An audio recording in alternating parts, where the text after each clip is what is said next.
여러분 안녕하세요. 곽인선 목사입니다. 우리 백석 가족들에게 큐티에 대한 좀 강의를 해드리려고 합니다. 여러분 큐티 많이 들어보셨죠? 근데 많이 들어보셨는데 실제로 지금 큐티 하시는 분 한번 손 들어보세요. 아마 많지 않으실 것 같은데 저는 큐티가 참 좋습니다. 왜냐하면 큐티는요, 어떤 분 그러세요. 제가 남자 큐티 모임을 하고 있는데 그 큐티 모임에서 신앙생활을 좀 하신 분이에요. 그런데 지금까지는 성경을 그냥 쭉 읽어오다가 큐티를 하면서 진지하게 성경을 보게 되었다, 이런 말씀을 하세요. 네, 그렇습니다. 저는 이 큐티를 하면서 성도 여러분들이 성경을 좀 진지하게 보았으면 좋겠다 하는 그런 마음이 있고, 또 어떤 분들은 그럽니다. 내가 지금까지는 좀 모양만, 껍데기만 그리스도인이었던 것 같아. 그런데 큐티 모임을 하면서 내가 진실한 크리스찬이 되어가는 것 같아, 이런 말씀을 하세요.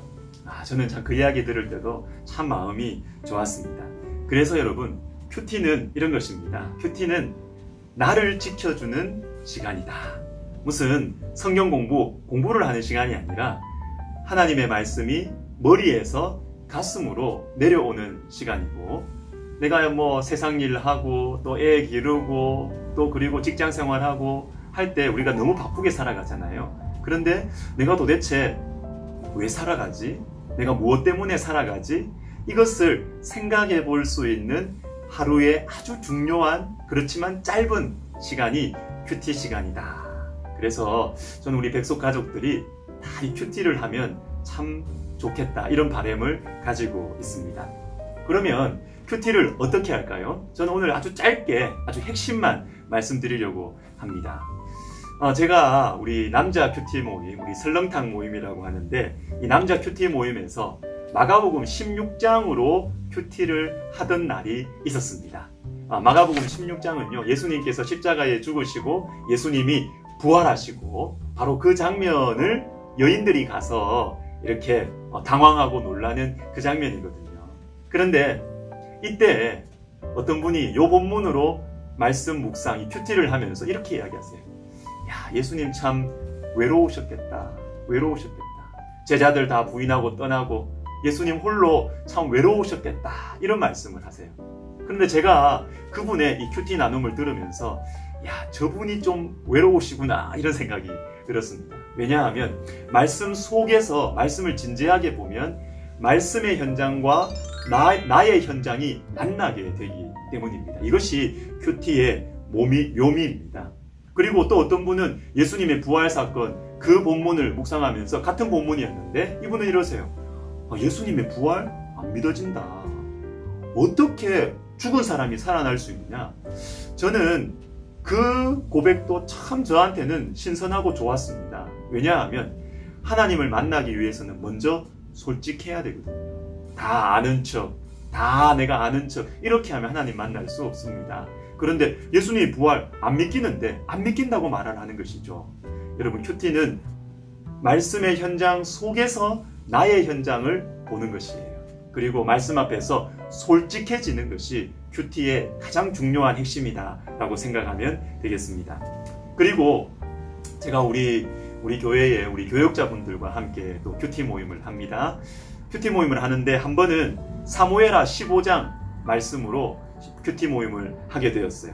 그 말씀 중에 6절 말씀을 제가 읽어드리겠습니다. 이스라엘 무리 중에 왕께 재판을 청하러 오는 자들마다 압살롬의 행함이 이와 같아서 이스라엘 사람의 마음을 압살롬이 훔치니라.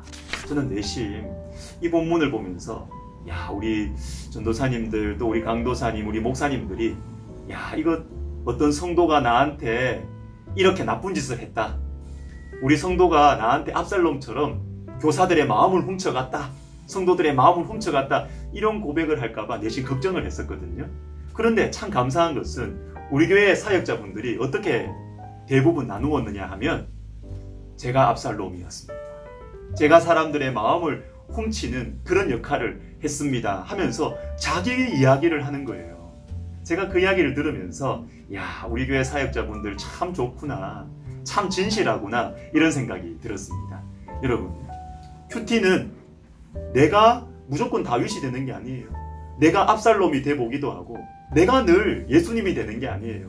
내가 예수님을 부인하는 베드로가 나일 수 있다는 것을 알고 말씀 속에 나오는 그 인물이 내가 되어보는 것, 이것이 바로 큐티인 것입니다.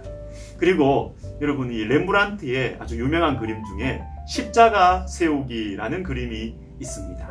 그 십자가 세우기라는 그 그림에 보면 예수님의 십자가의 발 부분에 못을 박는 그때 거기에 로마 군병도 아닌 베레모를 이렇게 딱 쓰고 있는 한 사람이 등장을 합니다. 그게 누구냐 하면 베레모 화가거든요. 화가. 네덜란드의 화가인 이 렘브란트는 자기 그림 속에 자화상, 자기 이름, 자기 얼굴을 많이 넣었고, 그리고 그는 평생에 걸쳐서 자기 그림을, 자기 얼굴을 많이 그렸어요. 십자가 세우기라는 이 그림 속에 예수님의 이 발에 못을 박는 그 자리에 화가가 그려졌다라는 것은 렘브란트의 신앙 고백입니다. 내가 예수님을 못 박았다라는 것이죠. 여러분, 큐티는 이렇게 하는 것입니다. 말씀 현장 속에 내가 들어가는 것이에요. 그렇게 내가 말씀 현장 속에 들어가면 말씀의 현장과 내 삶의 현장이 이렇게 만나게 됩니다. 거기에서 하나님의 음성이 들리기 시작하는 것이에요. 여러분, 그것이 큐티에 있어서 가장 중요한 방법입니다. 그리고 그러면 큐티를 할 때 좀 더 실제적인 방법을 말씀드리면, 여러분 쓰세요. 영성일기를 쓴다고 생각하고 쓰십시오. 한 글자라도 쓰기 시작하면 말씀이 깨달아지기 시작을 합니다. 참 신기해요. 한번 써보십시오. 근데 쓸 때 솔직하게 쓰셔야 돼요. 여러분, 교회 안에서 큐티 말 제일 많이 하면서 큐티 제일 못하는 사람들이 누군지 아세요? 목회자들이에요. 저 같은 목회자들이 큐티를 제일 못합니다. 왜냐하면 저 같은 사람은 말씀을 보고 조금 은혜가 되면 야, 이거 설교해야지 요 생각하거든요. 다른 사람 가르칠 생각을 하기 때문에 큐티를 제대로 못합니다. 여러분, 그래서 큐티는 솔직하고 정직하게 하나님 앞에서 내 비밀 이야기 털어놓는다 생각하면서 말씀을 보실 때, 그렇게 말씀을 기록할 때, 내 묵상을 기록할 때 큐티가 참 은혜롭고 나의 삶을 변화시켜 가는 것입니다. 그리고 여러분, 큐티할 때 너무 잘하려고 하지 마세요. 잘하려고 하지 말고 매일 하는 것이 중요합니다. 한번 큐티할 때 2시간, 3시간 하면 겁이 나서 내일 못합니다. 짧게 10분, 15분이라도 짧게 하나님과 나 사이에 전화선이 끊어지지 않도록 그렇게 큐티를 매일 하시는 것이 참 좋습니다. 그러면 우리 인생의 위기의 순간에 하나님과 이 전화선이 끊어지지 않았기 때문에 하나님의 음성이 들리기 시작해서 우리가 어떻게 가야 될지, 어떻게 결정해야 될지를 하나님께서 가르쳐 주실 수가 있는 것입니다. 그리고 큐티 다 쓰고 나서 여러분, 마지막에 기도할 때 이렇게 기도하세요. 하나님, 제가 오늘 어떤 미팅이 있습니다. 또 제가 누구를 만납니다. 또 어떤 일을 합니다. 또 주님, 제가 어디를 갑니다. 일정을 우리 대장 대신 우리 주님께 보고를 드리세요. 내 스케줄을 보고 드리면서 마무리 기도하시면 참 좋습니다. 그리고 여러분, 제가 또 권하는 것은 뭐냐면, 교회에서 이렇게 이루어지는 큐티 모임에 꼭 참석하면 좋겠어요. 저도 큐티 모임을 제가 인도자로서, 제가 목사니까 리더로서 제가 큐티 모임을 진행하지만, 저는 제가 깨달은 말씀보다 같이 하시는 집사님, 장로님들, 우리 성도님들의 큐티 나눔을 들으면서 제가 참 배울 때가 많아요. 그래서 영적인 뷔페를 먹는구나, 이런 생각이 들 때가 많습니다. 여러분, 큐티 모임에 참석하셔서 이렇게 같이 나누면 더 큰 은혜가 있을 것이에요. 그리고 마지막으로, 큐티 모임은 자기 이야기를 나눈 거기 때문에 큐티 모임은 참 은밀합니다.